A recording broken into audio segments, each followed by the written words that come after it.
समस्तीपुर में सांसद शांभवी चौधरी ने मीडिया से बातचीत करते हुए कहा कि देश के यशस्वी प्रधानमंत्री के द्वारा जो भी जीविका दीदी का समूह है, उन समूह को 105 करोड़ रुपए की राशि आवंटित की गई है। ये राशि उन महिलाओं को कम इंटरेस्ट में दिया जाएगा जो आगे चलकर आत्मनिर्भर होने में मदद करेगा। जब हमारी जीविका दीदी स्वतंत्र होंगी, आत्मनिर्भर होंगी, तभी जाकर बिहार का पुनर्विकास हो पाएगा। वहीं प्रधानमंत्री के जीविकाओं के संबोधन में वोट अधिकार की यात्रा के दौरान दरभंगा में कांग्रेस कार्यकर्ताओं ने अपशब्द को लेकर जिक्र किया। उस जिक्र पर प्रतिक्रिया देते हुए बताया कि जिस तरीके से राजद और कांग्रेस वालों ने हमारे यशस्वी प्रधानमंत्री श्री नरेंद्र मोदी जी की मां को सार्वजनिक मंच से गाली दिया गया या अपमान किया गया है। विपक्ष का काम है आलोचना करना, लेकिन इस तरह से गाली देना दुर्भाग्य है। यशस्वी प्रधानमंत्री श्री नरेंद्र मोदी जी की विजनरी लीडरशिप में आज बिहार का जो भी जीविका दीदी का समूह है उसको 105 करोड़ रुपए की राशि आवंटित की गई है। ये राशि कम ब्याज मतलब लो इंटरेस्ट पे उनको लोन मिल सकता है जो उनको आगे चल के आर्थिक रूप से स्वतंत्र होने में मदद करेगा। जब हमारी आधी आबादी स्वतंत्र होगी, सशक्त होगी, आत्मनिर्भर होगी, तभी जाके एक बिहार का जो है वो पुनर्विकास हो पाएगा और महिलाएं बिहार के विकास में अहम भूमिका निभाए। इस उद्देश्य के साथ इस गीत को लॉन्च किया। जिस तरह से उन्होंने महिलाओं को जीविका दीदियों को संबोधित करते हुए अपनी कांग्रेस के मंच से जो दरभंगा में अपशब्द कहा गया था उसको लेकर भी उन्होंने जिक्र किया है। क्या कहिएगा उसको लेकर? नहीं, बहुत हम सबके लिए एक गर्व की बात है कि उन्होंने इस मुद्दे को संबोधित किया और जिस तरीके से राजद और कांग्रेस वाले हमारे यशस्वी प्रधानमंत्री श्री नरेंद्र मोदी जी की मां को गाली देकर सार्वजनिक मंच से गाली दिया, ये बहुत ही अपमानजनक है, बहुत ही डिसअपॉइंटिंग है।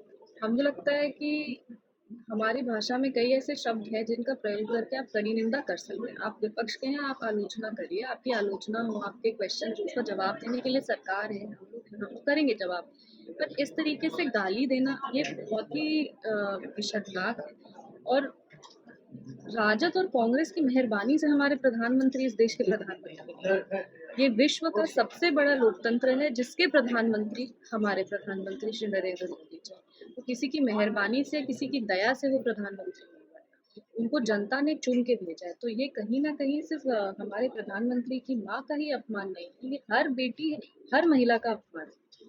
और इसके लिए सिर्फ हम जनप्रतिनिधि कोई नहीं, हर घर में इसके खिलाफ आवाज उठनी चाहिए कि राजनीति में ये इस तरह का नीच स्तर नहीं आना चाहिए, कभी भी नहीं आना चाहिए कि आप सार्वजनिक मंच से ऐसे शब्दों का प्रयोग करें।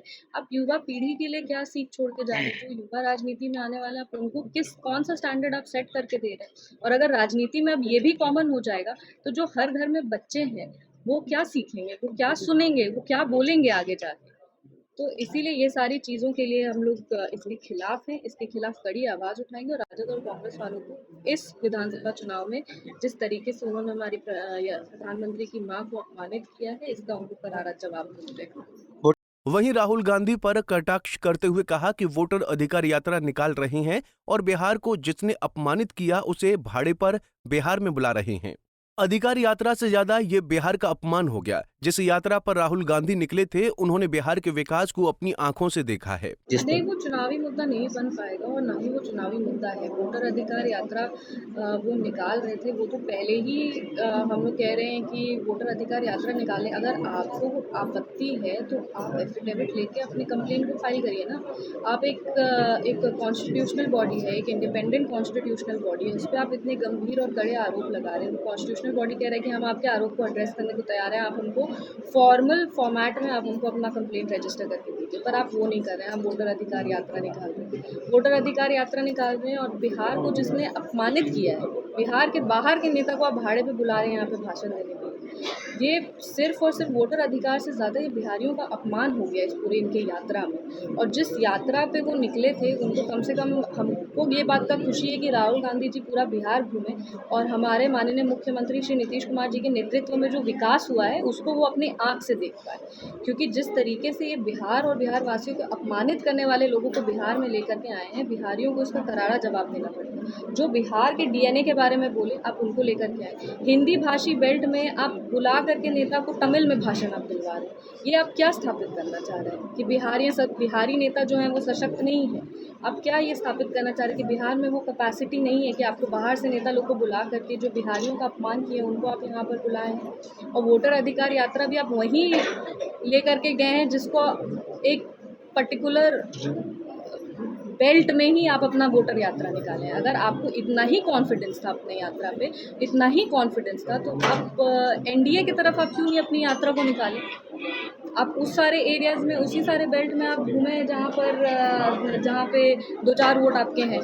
आपको अगर इतना अपने ऊपर कॉन्फिडेंस था तो आप आते एनडीए के एरिया में, आप वहाँ पे भी करते वोटर अधिकार यात्रा, पर वो ये नहीं किया। पर चलिए, इसी बहाने हमारे राहुल गांधी जी जो हैं वो कम से कम बिहार घूमें, बिहार का विकास देखें, और अगर थोड़ी बहुत शर्म बची होगी तो फिर वापस बिहार नहीं आएंगे वोट मांगने।